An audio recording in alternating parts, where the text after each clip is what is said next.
pour ce qui est du système d'eau, on a décidé aussi d'avoir un 33 gallons d'eau. C'est quand même assez gros comme réservoir.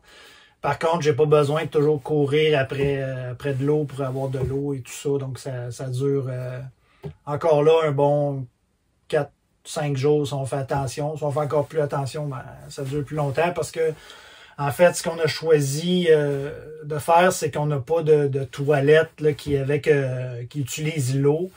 Donc, ça économise énormément d'eau. Il n'y a pas d'eau à chaque fois qu'on se sert de la toilette. Donc, c'est ça, la toilette qu'on a décidé d'utiliser, c'est une toilette qui sépare les urines des solides, en fait. Là, bon, je vais vous montrer ça. OK, donc la toilette qu'on a décidé d'utiliser, c'est ça, comme je disais, c'est une toilette Separate Tiny. Là, ici, j'ai dans le fond, ce banc-là, il sert à monter sur le lit, là, une fois que le matelas est là, c'est un petit peu plus haut. Donc là, évidemment, j'ai concocté une petite chose là avec l'aluminium ici pour tenir la palette quand on se sert de la toilette. Dans le fond, c'est...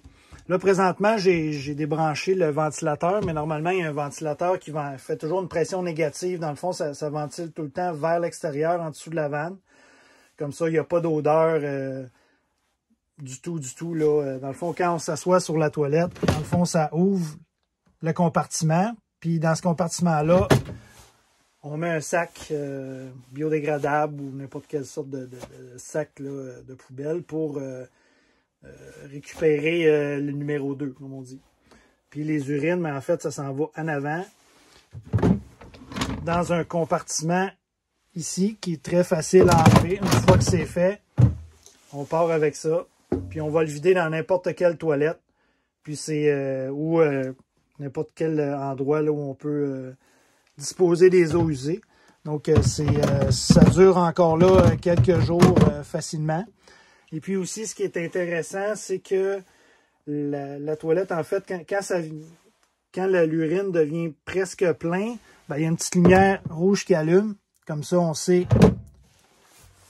quand le changer pour pas qu'il y ait de dégâts non plus. Donc, c'est facile à... Même chose ici, là j'avais pas mis de sac, là, mais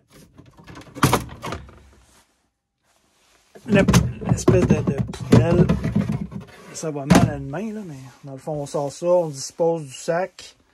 Après ça, on la remet là.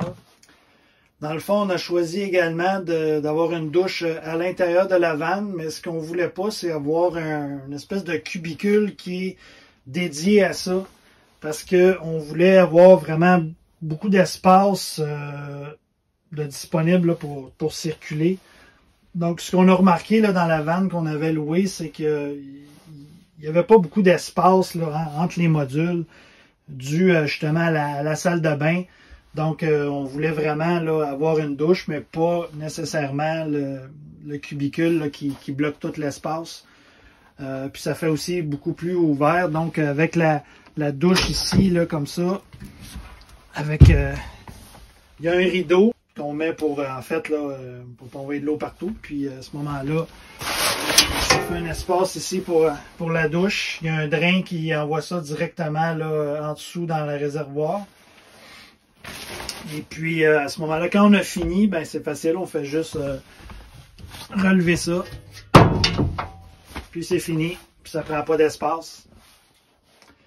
Donc pour ce qui a trait au recouvrement des murs, on a opté en fait pour un recouvrement en tissu de qualité automobile. Donc c'est un revêtement qu'on doit coller sur les panneaux qu'on a mis. Puis dans le fond, il y a comme un petit foam là qu'on colle aussi pour que ce soit un petit peu plus doux là aussi au toucher.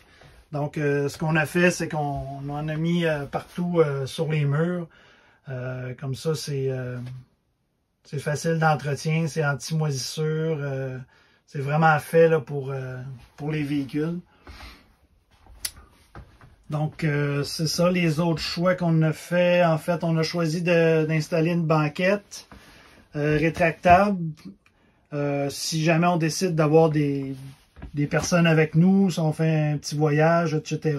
Donc, c'est pratique. C'est pas essentiel, mais bon, on verra dans quelques années là, si on l'a vraiment utilisé tant que ça. Puis on a pris aussi l'option d'avoir les sièges qui sont pivotants en avant. Donc pour le chauffage, on a décidé d'y aller avec le chauffage Esport à essence. En fait, ça prend son carburant directement dans le réservoir d'essence. Et puis j'ai décidé aussi de mettre la sortie d'air juste ici, là, à côté de la douche. Comme ça permet vraiment à l'air de bien circuler. Et puis en fait, ça prend l'air du garage en dessous, l'air qui est un peu plus frais normalement. Puis ça la chauffe, puis on envoie ça vraiment vers l'avant. Donc c'est très très efficace. Là, on a ça c'est le modèle 4 kW. Donc ça chauffe pas longtemps, puis ça dure assez longtemps. C'est rare que le matin, s'il fait froid, qu'on le passe, c'est rare qu'il va repartir une deuxième fois. Donc c'est très très efficace. On est vraiment très content de notre choix.